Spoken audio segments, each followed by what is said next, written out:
It's week 9 of the NFL season, and here are my predictions for this week. But first, how did I do last week? In week 8, in wins and losses, I went 9-4, and against the spread, I went 6-7. But before getting into the video, please make sure you subscribe so you don't miss any future uploads. So kicking off the week on Thursday Night Football, we have the 2-5 Ravens versus the 2-6 Dolphins. And the Ravens are coming off a 30-16 win over the Bears, where Tyler Huntley started and went 17 of 22 with 186 yards and a touchdown, while also having 53 yards rushing, and Derrick Henry had 71 yards rushing and 2 touchdowns. Then Zay Flowers led them with 7 receptions and 63 yards. Then for the Dolphins, they're coming off a 34-10 win over the Falcons, and Tua went 20 of 26 with 205 yards and 4 touchdowns. Then Devon Achane had 67 yards running, and Jalen Waddle had 5 receptions, 99 yards and a touchdown. It's looking like Lamar Jackson is going to be back this week. He was a full participant in practice on Monday. And then for the Dolphins, Bradley Chubb is questionable. So I have the Ravens winning, but I have the Dolphins covering the 7.5 point spread.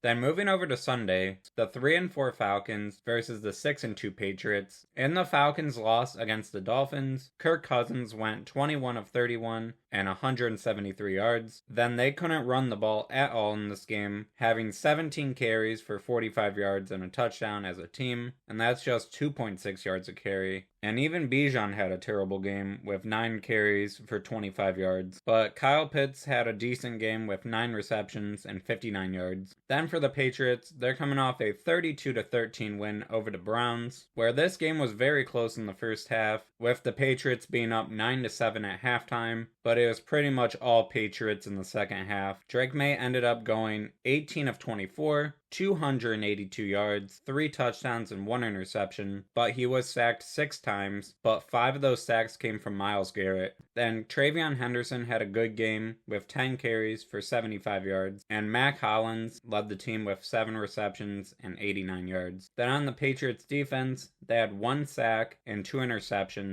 while holding the Browns to just 213 yards. And once again this week for the Falcons, Drake London and Michael Penix are both questionable, and both of them did not play last week. So I have the Patriots winning and covering the 5.5 point spread. Then we had the 5-3 Chargers versus the 1-7 Titans. The Chargers are coming off a dominant win, 37-10 over the Vikings on Thursday Night Football, where Justin Herbert went 18 of 25, 227 yards, 3 touchdowns and 1 interception. Then Kamani Vidal had 117 yards rushing and a touchdown, and overall as a team, they had 207 yards rushing and 4.8 yards a carry, and Ladd McConkey had a great game with 6 receptions, 88 yards and a touchdown. And on defense, they had 5 sacks and an interception, while also holding the Vikings to just 164 yards and 10 points. Then the Titans are coming off another blowout loss, 38-14 against the Colts, where Cam Ward went 22 of 38,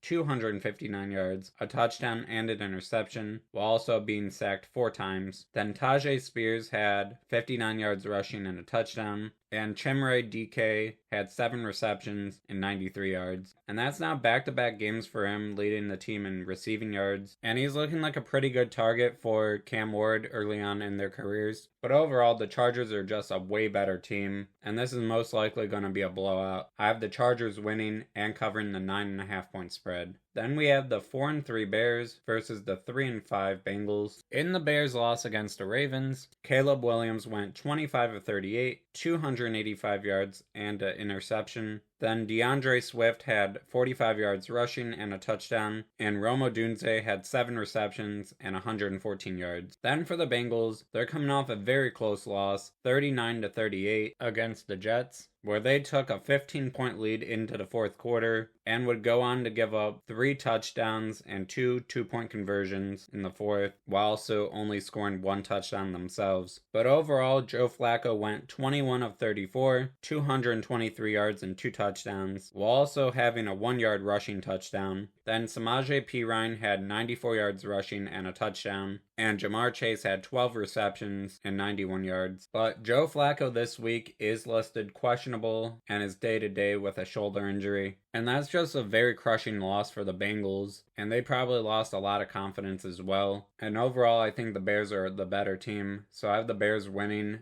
and covering the 2.5 point spread. Then we have the 7-1 Colts versus the 4-3 Steelers. In the Colts win over the Titans, Daniel Jones went 21 of 29, 272 yards and 3 touchdowns. And he's now third in the NFL in passing yards with 2,062 and has 13 touchdowns to just 3 interceptions, while also completing 71% of his passes. And he's having just a great season overall. Then Jonathan Taylor is also having an incredible season and is potentially an MVP candidate. On just 12 carries this week, he had 153 yards and 2 touchdowns, while also having 2 receptions, 21 yards, and a receiving touchdown. And that puts him up to 850 rushing yards and 12 rushing touchdowns, while also having 200 receiving yards and 2 receiving touchdowns. So through 8 games of the season, he already has 14 total touchdowns, and that puts him on pace for 30 total touchdowns, which is insane. And then on the receiving side, Michael Pittman had 8 receptions, 95 yards and a touchdown. And just overall, this Colts team is very good. Then for the Steelers,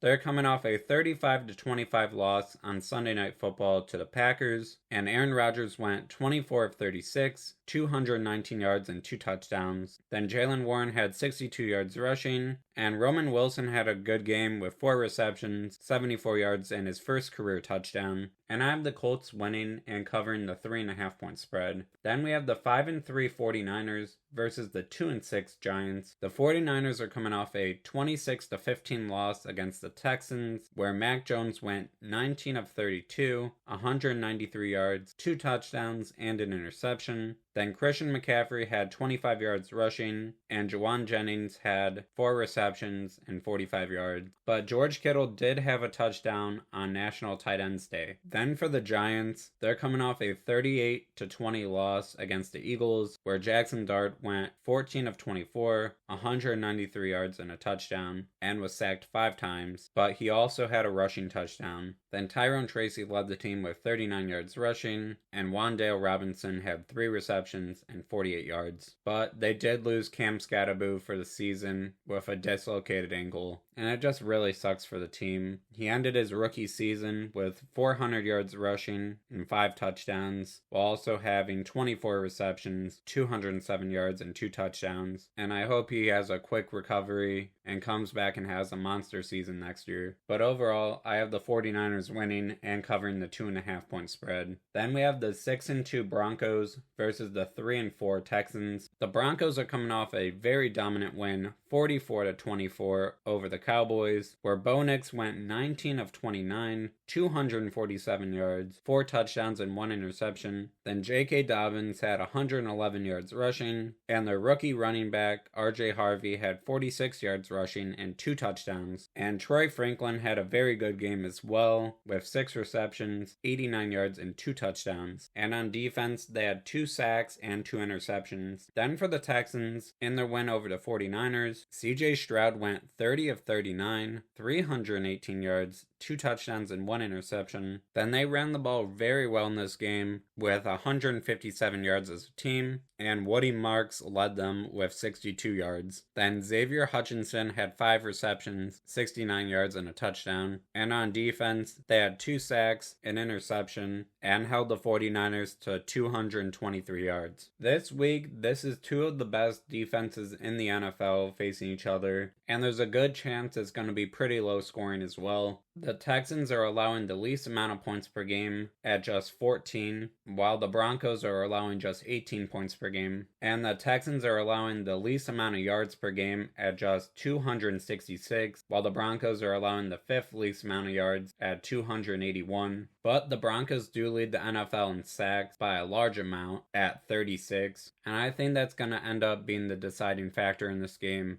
Just, they get so many sacks, and the Texans' offensive line is really bad. so I have the Broncos winning. Then the 3-4 Vikings versus the 5-2 Lions. In the Vikings loss against the Chargers, Carson Wentz went 15 of 27, 144 yards, a touchdown, and an interception. Then they really couldn't run the ball in this game, just having 34 yards as a team. But Justin Jefferson still played pretty well, having 7 receptions and 74 yards. But Carson Wentz is out for the season after having shoulder surgery. But JJ McCarthy is still questionable, so we could see Max Brosmer make his first career start. But then for the Lions, they're coming off their bye week, and in their last game, they beat the Buccaneers 24-9. And overall, the Vikings have been struggling lately, and their quarterback situation right now is not good. So I have the Lions winning and covering the 8.5 point spread. Then we had the 4-4 Panthers versus the 5-1-1 Packers. The Panthers are coming off a 40-9 loss against the Bills, where Andy Dalton went 16 of 24, 175 yards, and an interception. Then Rico Dowdle had 54 yards rushing, and Teteroa McMillan continues to have a great rookie season with 7 receptions for 99 yards, and he's already over 500 yards on the season. Then for the Packers, in their win against the Steelers, Jordan Love went 29 of 37, 360 yards, and 3 touchdowns, while also having no turnovers and wasn't sacked. Then Emmanuel Wilson led the team with 61 yards rushing, and Tucker Kraft had a monster game with 7 receptions, 143 yards, and 2 touchdowns. Then Christian Watson returned from his ACL tear from last season, and he put up a great game with 4 receptions and 85 yards. And this Packers team is just loaded with